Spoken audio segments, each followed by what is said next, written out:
Welcome back to Toffee Blues, your source for all things Everton. I'm Ollie Hayes, and today I'm going to be going over the current contract situation at the club. So it was confirmed earlier this week by Julia Bold that Everton are in talks with Jordan Pickford to extend his say at Everton beyond 2027. And this has also begged the question about the futures of James Garner, James Tarkowski, and Vitaly Mykolenko, whose futures are all up in the air.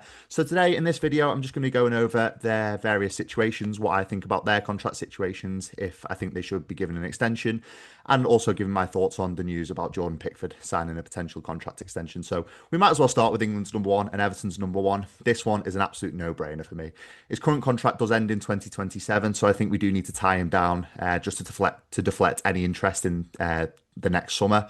But you don't need to listen to me talking about Jordan Pickford. The numbers just say everything themselves. He's an absolutely fantastic goalkeeper. Is a real good custodian for the club. I think comparing him to the likes of Seamus Coleman, I think is completely fair enough. I think he's well on his way to Everton hero status. I'd love him to win a trophy during his time at Everton. But as I said before, tying him down to a contract beyond 2027, I think is really necessary just to deflect any interest and really tie him down for the rest of his career, because this one is probably going to be his last big contract. So if it's like maybe a 3-4 year contract, you're looking, to get the best years of his career out of there. Maybe he'll end up back at Sunderland just to finish his career. But no, I think for Jordan Pickford to sign a new contract at Everton, one, it'll be massive. It'll be massive for the fan base in terms of morale, but also it'll be huge for the squad because he's a fantastic goalkeeper. He's England's number one for years to come. No doubt in my mind, he's going to be England's number one for this coming World Cup next summer.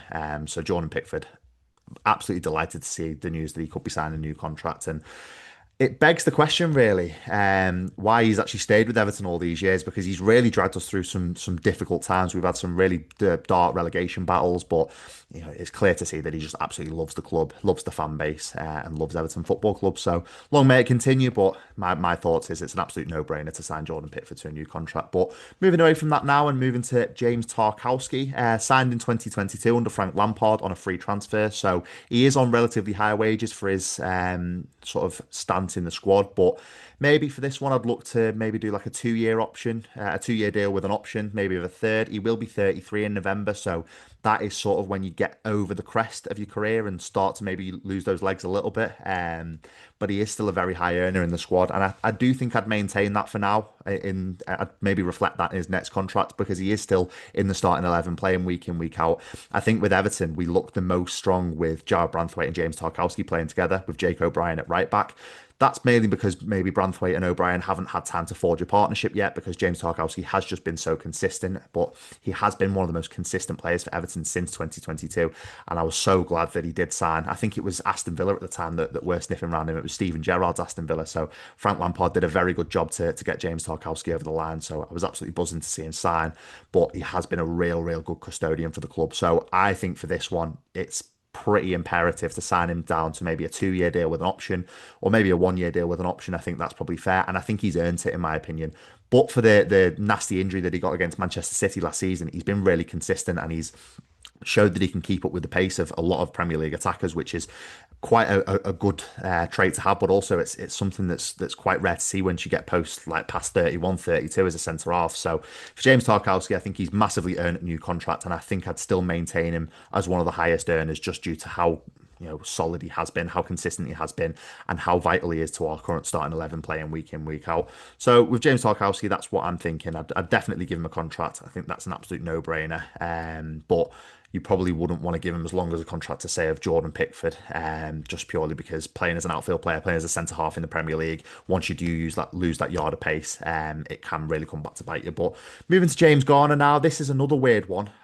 With James Garner, I think if you'd have asked me maybe 5-6 months ago, or even 3 months ago at the start of the summer, I might have had a little bit of a different answer. But he started the season so well, James Garner. He's been really consistent. He's been a real useful player for David Moyes. He's played at left back, he's played in midfield, and he's done it to a really high level, which I think is something we've not seen in an Everton player, or you don't really see it much in the Premier League anymore. Is a real useful utility player playing in a variety of different positions. I think that's something that we haven't seen in a long time in an Everton squad. So that's one thing for me, I think, is why I'd give James Garner a new contract.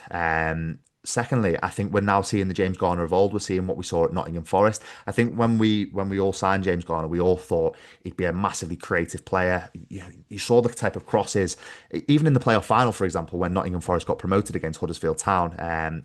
His free kick forced an own goal from Levi Colwill in the Huddersfield defence, and we all expected James Garner to come in and maybe have that creativity, and we didn't really see it materialise under Frank Lampard. We didn't see it materialise under Sean Dyche, but we now are seeing a little bit under David Moyes. The first one that springs to mind is that fantastic pass to assist Beto last season against Leicester, but also he's scoring goals now. That fantastic goal against Brighton at Hill Dickinson Stadium, he's adding that to his game now, and I think he's improving week by week under David Moyes. And I think it's been fantastic man management from David Moyes.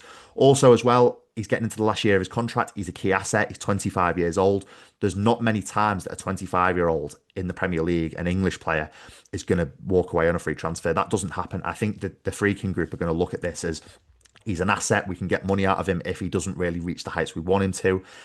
So I think I'd sign him to a new deal, and also I'd put him on higher wages because he has shown glimpses that he can do that. But also, there's going to be teams in and around us that would sign him to higher wages. So I think you do have to cave maybe on this one and give him the contract he wants. But there's no doubt about it that we are seeing a little bit of an improvement from James Garner. So I think now I'd maybe look to utilise that those contract talks and get him tied down, get a key asset tied down to the squad. Listen, I know he's a little bit of a Marmite player, James Garner, but for me, I think he's showing glimpses now that he can be consistent and can be a real utility player for David Moyes. So I think I'd sign him maybe to a 3-4 year deal on higher wages. And with the money we paid for him, I think it was only 12 million from Manchester United. So in today's market, you're gonna recuperate that quite easily. So I think for this contract, I think I'd maybe up James Garner's wages, give him what he maybe deserves as a utility player in the squad, and give him a new contract of maybe 3 or 4 years just to tie him down. And then the final one is Vitaly Mykolenko. Now, this one I think has gone maybe the opposite way of James Garner. James Garner maybe wouldn't have been offered a contract maybe 6 months ago, and now he will be. I think Mykolenko, this one's gone the opposite way. I think he's maybe regressed a little bit, but I've been a big defender of Vitaly Mykolenko in recent seasons. I think he is another one that's a massive Marmite player at times for Everton. I actually don't mind him. I think he does the decent stuff well. I think he does the quiet stuff well.